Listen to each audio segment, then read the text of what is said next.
The lighting's a little bit weird in this one.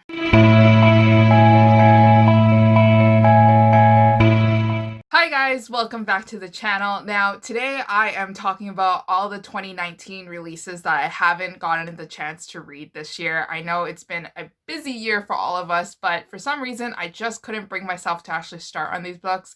I think it's because I wanted to read them, but I didn't want to be disappointed, so I kept putting it off. And then, like, what do we know? It's already December 2019 and I'm going to not have enough time to pick these books up. I'm still actually not in the mood to read these books, and that's why I'm not pushing myself to read these books, because I'm a firm believer that if I push myself to read books that I don't want to read, I'm not going to enjoy it as much and I'm not going to give it the attention it deserves, and that's not fair for it. So without further ado, these are all the releases that I didn't read this year. The first book that I want to talk about is Not the Girl That You Marry by Andy D. Christopher. Now, I believe this is actually her debut novel and it was published under Berkeley Romance. Lots of people have had it, lots of people took pictures of it, and I actually even bought myself a copy. So really, I don't have any excuses to not read it, except for the fact that I have a bunch of books on my TBR that I haven't read yet, and I just don't have the time to read this one.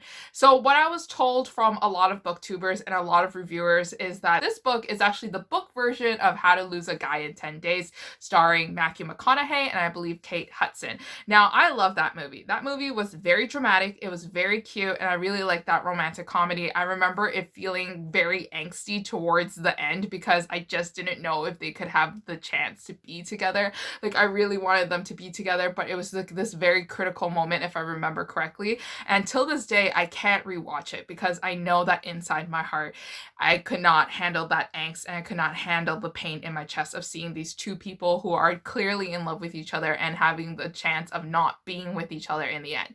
So this book, I think, follows the same plot line. I haven't really read the synopsis because I'm also one of those people that don't like to read the synopsis or don't like to read too much into the book before I start the book. Like, sometimes I feel like it's better not knowing what's inside the book when you start so that everything can be a surprise for you. So the second book that I never read this year is Bringing Down the Duke by Evie Dunmore. And now this book is actually a historical romance book, and it's fun because it's printed in a trade paperback copy. So it's not like a mass paperback copy, it's like in one of those like big books. It's a fun format for it to be printed in because I hardly see any historical romances printed in that format before. And now this one, I actually know what the synopsis is about, and I know what this book is about because I hauled it like so many times that I actually read the synopsis. Now, this book is about a woman who is striving for a very feminist country. She is living in this world where women are looked down upon, where she can't vote and she can't choose like what she wants her government to be run like. So she's running for an idea that women can vote, and she has a duke that supports her dreams and her ideas. And I heard many good things about this book, and I heard lots of people actually really enjoyed it, and they have been bugging me and egging me on to make sure that I read this book, but clearly did not read it, and I'll probably catch it in the new year. So the next book that I never read this year is actually another Berkeley romance, and it is The Bookish Life of Nina Hill by Abby Waxman. I believe that's the author's name.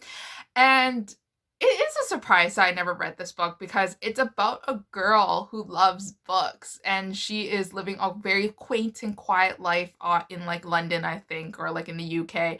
And she loves books, she loves reading, she's always in with her nose in a book, she always enjoys reading, she's always in a fantasy world because she's never living in the world that she is. And it's about her finding a life, and it's about her branching out of books and exploring other options and exploring other people and finding new relationships and building new relationships. And I never read this book because I received my copy late, and then by then it was already past like publishing date, and I just kept putting it off once again.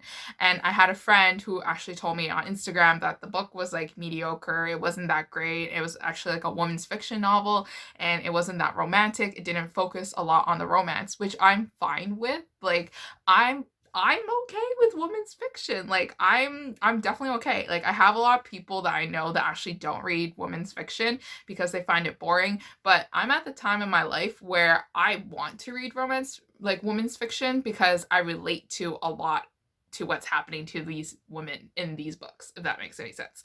So definitely I want to read this book very soon. Now, the last book that I didn't read is Natalie Tan's Book of Love and Fortune by Roselle Lim. Now, this book is filled with a lot of food, so I'm surprised myself that I never read it because I love food and I love reading about food.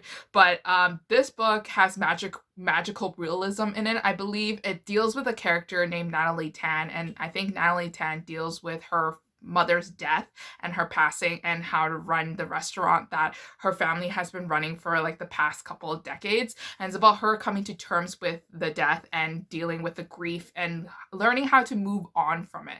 So I didn't pick up this book because I thought it was a little bit darker and it was released in the summer and I didn't want to read about grief. I wanted to read about like sunshine, spring, beach, sand, love, you know, city love, for like whatever love. I didn't want to like down myself by reading this women's fiction novel about like her mom passing away because that's so depressing for anyone. So that's why I didn't put it at the top of my priority. And then now I'm like, okay, like I gotta read it sometime because like everybody has read it. And I actually had a friend on Instagram come into my DMs and told me that she really enjoyed it and she really wishes that I read it sometime soon. So hopefully I get to read it sometime in the new year in 2020, like in the first half. That way I can go back into her direct messages and tell her how much I loved that book as well. And if I hated it, then I could at least tell her that I didn't like her book. But anyways, that is all the romance novels that I actually didn't read this year that I wanted to read. These books I believe I own. I'm actually not too sure if I even own Natalie Tan's book. I keep thinking I do, but it's in these piles of books. If you guys actually see my eyes always drifting to the side, it's not because I'm drifting to the wall or I'm drifting to somebody sitting there. It's because I actually have piles of books on the floor next to me and I keep looking there to double check if I actually have the books that I'm talking about.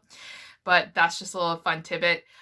Somebody requested that I do a bookshelf tour, and I would love to do a bookshelf tour because I do have a lot of books and it seems interesting and lots of people love to see what's on other people's shelves, but it's just I'm very embarrassed of my shelves right now. They're a huge mess. It looks like I'm literally the star episode in Hoarders Buried Alive.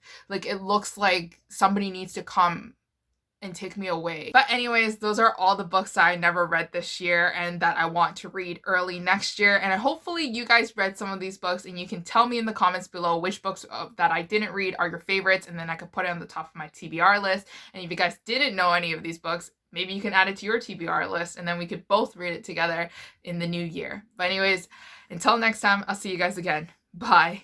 Can't let you go. I can't let you go. 우리 운명적 I'm gonna get you.